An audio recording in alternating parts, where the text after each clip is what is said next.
The Organ Grinder is definitely a very chaotic cartoon. This is a Warner Brothers cartoon from 1933. It's directed by Rudolf Ising, and we have voices provided by Ken Darby, Rudolf Ising, Johnny Murray, and Shirley Reed. And this is about an organ grinder and his monkey, and they're walking down the street, and it's about the various characters that they interact with, and there are a couple of caricatures or parodies, I guess, and a lot happens in a very short space of time. There are a lot of characters in this and a lot of different aspects to the street scene. And of course, we have some really good music as well. I think the music in this is certainly very upbeat, very engaging. I rather enjoyed it.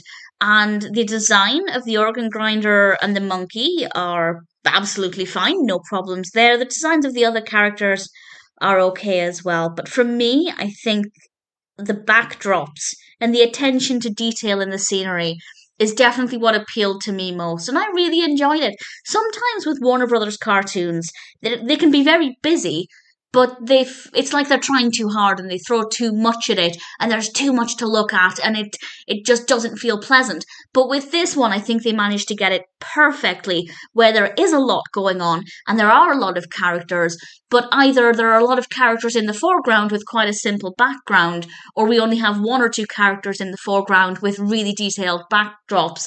And I think they got the balance there with this one really spot on, and I found it really pleasing to look at.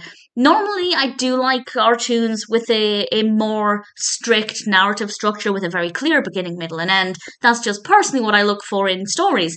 This one, that's not so much the case, but because visually it is really engaging and the music is really good as well, I found that that for me wasn't something that bothered me. I didn't mind it. I didn't feel like there was an absence of narrative or anything. I wasn't looking for something that I wasn't being provided with. All things considered, the organ grinder is a really good animation. The animation quality is really great. The detail is fabulous. Everything moves forward at a really steady pace. And I had a lot of fun with this one. I wouldn't mind watching it again. It's probably not the first one I think of if I go to rewatch a Warner Brothers cartoon, but certainly if I do ever get the chance to watch it again or ever feel like I want to, then I absolutely wouldn't mind doing that. If you're a fan of Warner Brothers or Rudolph Ising and you haven't seen The Organ Grinder, then I definitely recommend you check it out. Personally, I really thoroughly enjoyed it.